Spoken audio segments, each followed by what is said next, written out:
Today's acrylic pour painting is inspired by this beautiful geode snow globe that I made. So let's see what we can do to turn a typical acrylic pour technique into a holly jolly painting.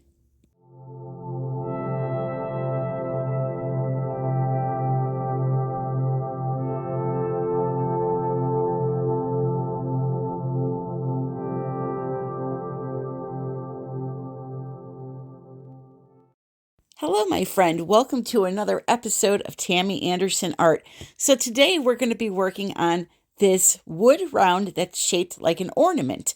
It's about a 1/4 inch thick, so very thin, but I thought what I would do is do an acrylic pour on it and try to add in a little inspiration from the snow globe that you saw in the beginning of this video, which incidentally, I will show you how I made that at the end of this video. So let's first discuss these wood shapes. You can find them online. You can get them through artisttilldeath.com. They sell all different shapes. They also sell coasters. They sell acrylic ornaments that have this cool paper on both sides. Peel one side off, do your art on one side, let it dry, peel the other side off, and then it's perfectly clean. Hang a hanger on it and hang it on the tree. They have all different sizes, shapes. They also sell actual MDF. You don't have to get these acrylic coasters. I'm just showing you a few of the shapes here that they do sell. But yeah, all different shapes, sizes, and in MDF also. So if you want information on that, in the description below. This Merry Christmas brooch, I'm going to be showing you how I remove the hardware off the back and use it as an embellishment in my painting.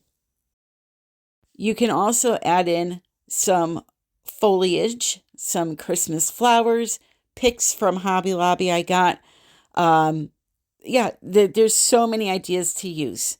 So now this that I'm showing you is a shaker card clear dome, and that's what I'm going to be using along with a set of dies to create a cute little wreath and kind of snow globe-ish center of my acrylic pour.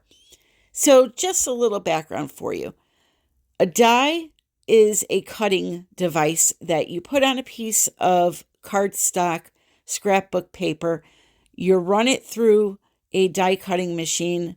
It's not like a Cricut. It's a hand-operated machine, and I will show you that. And what it does is it cuts out these shapes for you. It's very simple. However, if you do not want to use something like this or you don't have something like this, stickers work well. So find a set of Merry Christmas stickers and stick them on. So there's the machine. It's called a Big Kick, and it's made by Sizzix. And it's basically like think of it as a pasta dough rolling machine.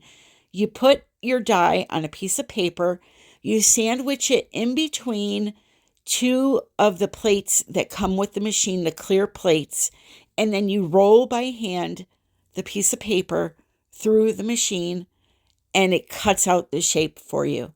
If you have one of these or plan on getting one of these, you always want to tape the die down to the paper so it doesn't move when you're pushing it through. So there are the two plates. You just position it on there and roll. And when you're done rolling, you're going to take it out, and voila, you will have a pretty little cutout wreath. These machines are used a lot in the mixed media world, scrapbooking, card making. I do all of that stuff on the side. And so I like to try to incorporate some of that stuff into acrylic pouring. So that's why I'm showing you this today. So there's my little wreath, and it has the indentations in there for you to color with a little marker or glitter glue. I'm just cutting out the two little side petals now and then the bow. This machine is also an embossing machine, and what that means is there are embossing folders that you stick a piece of paper of any color into, and then you roll it through this machine, and it creates a beautiful design on the paper. A lot of card makers use those, and I'll show you an example of that right now on the screen. So this was made with the same machine, except with an embossing folder. Okay, so there's my little bow. Now let me show you how I remove the hardware off the back of these brooches. Just snap them right off with a pair of pliers. They come off really easily. And now you'll have a pretty little embellishment for your project.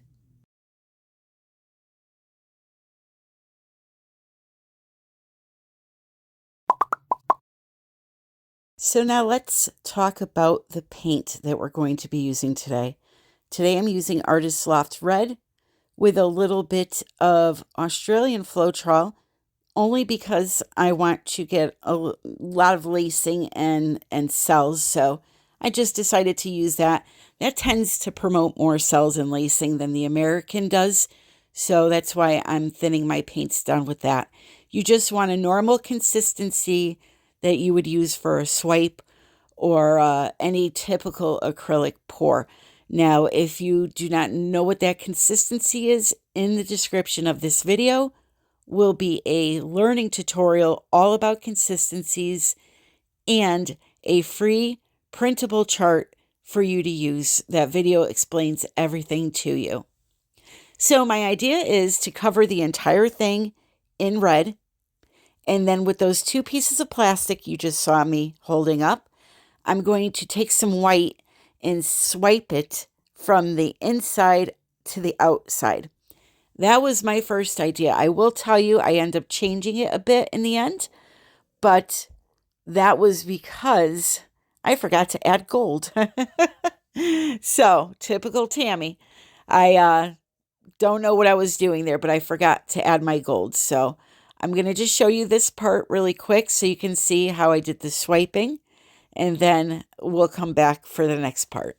Oh, and just an FYI, the white was also mixed with Australian Floetrol, and so is the gold that I eventually use.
here it is.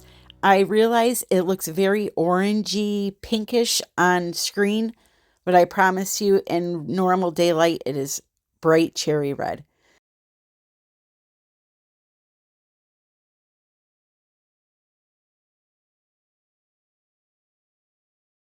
All right, so it's all dry. 3 days later. Now, a little tip for you when it comes to working on wood with acrylic pouring paints, especially these thinner pieces, you want to let it dry flat on something, not up on cups because it will warp.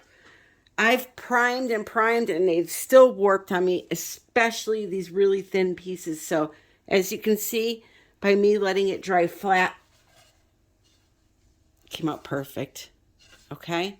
So now the next decision is do we want to just leave it like this and attach our little sign there with our little snow globe? Do we like that as a background behind the Merry Christmas?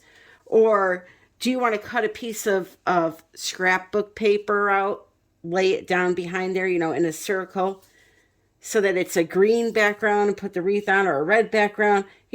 Design is up to you. I think, though, however, I'm looking at this and I think that I'm going to take a little bit of gold to get rid of a little of this red here in this area in the white, just to make it look a little more solid. And then I'll start assembling it and doing all the fancy work on it. So I'm just putting some 24 karat gold by Deco Art on the center there and kind of softening the edges with a blending brush eventually. At some point here I do. And just wanted it a little more solid behind that Merry Christmas sign. And once that's dry, it's time to assemble the front. So Merry Christmas. You can put that on using some E6000. However, I have time limits since I'm doing a video and I can't wait a day for that to dry, so I'm going to use some UV resin to attach that to the front. So I'm just positioning it and looking at it to make sure it's somewhat in the center there. So we put that down. I use a chopstick to drip some UV resin in between the lettering of the Merry Christmas sign, and then I use my UV light to secure it. UV resin is really good for these little applications that you want to get done really quick. So that's why I like to have that stuff on hand. It's like instant cement. So as you see, I'm just dripping it in between a few of the letters there. And then I'll hold the light over it for 30 seconds and we're good to go. If you are interested in any of these products, I will try to remember to put them in the description for you. So now that that's done, it's time to add what's going to be shaking around in our mini little shaker / snow globe acrylic pour.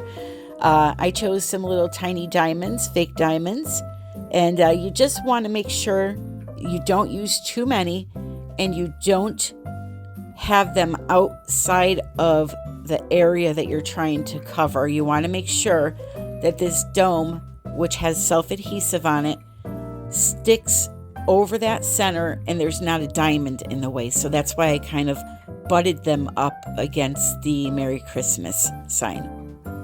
And speaking of domes, these domes you can find everywhere on Amazon, scrapbooking sites, they're all over the place. They're called shaker card domes. How cute is that? All right, so now we got to put our wreath together. Now remember when I embossed this, it had the little petals in there. I'm going to take a little gold marker and just fill those in by hand.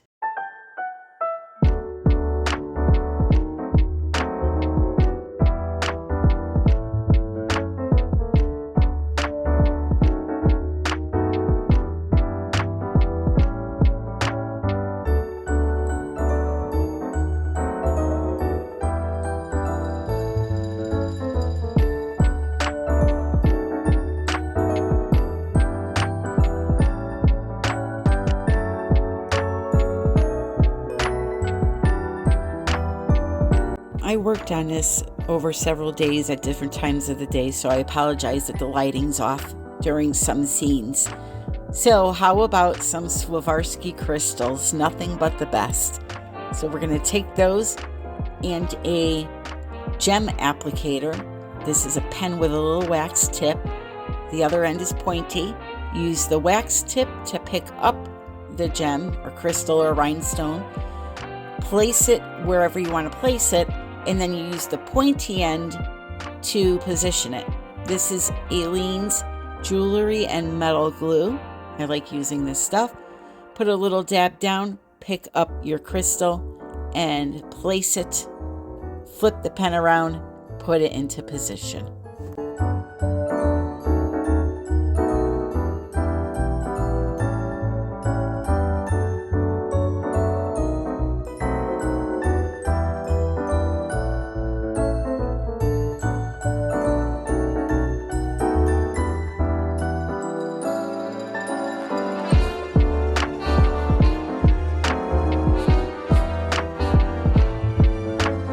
Once I have all those down, I'm going to mix up a small amount of KS Liquid Art resin, the most awesome resin. I love to use it.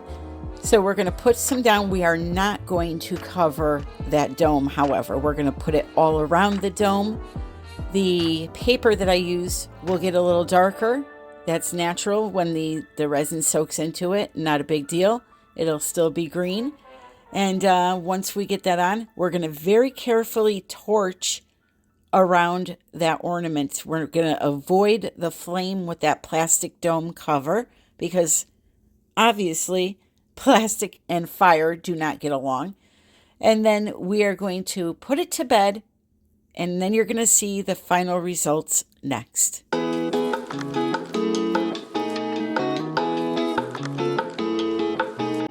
How cute is that? So the only thing I have left to do on this, which I'm not going to do in the video, is have my husband drill a small hole at the top so that I could put a ribbon through it and hang it in my window on one of those suction cups. So I really enjoyed doing this. I hope you liked it. I hope it gave you some inspiration.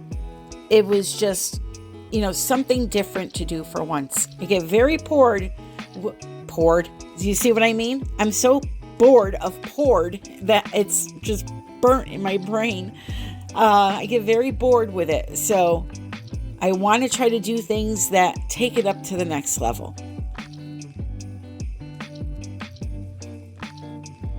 So the snow globe you saw in the beginning, I want to show you how I made it really quick. Just a quick time lapse. I had created these crystal clusters by mixing resin into fake diamonds and glitter and laid them out on a silicone mat and peeled them up. They were really pretty, so I saved them.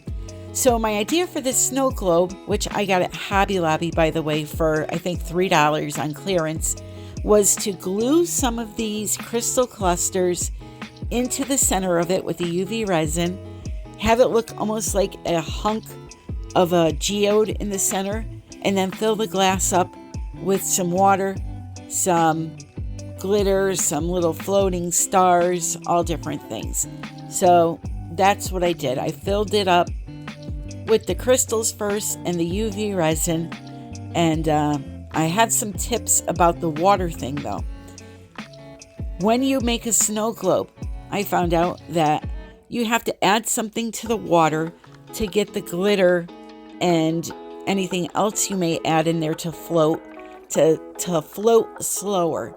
If you don't add in anything, what happens is you shake it up and the glitter and stuff instantly falls to the bottom. So I was looking around and I found that by adding clear glue to the water, it will make the glitter suspend when you shake it. So it is supposed to be 4 tablespoons per cup of water.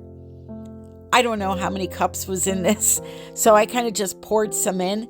And when I did, it made the most beautiful reaction at the bottom of the bowl. I don't know if you can see it now, but I'm going to do it again and show you what it looks like when it comes down. So this is me pouring the glue on top of the glitter that's on the surface still. Watch. Is that not cool? I could look at that all day long. It was so cool.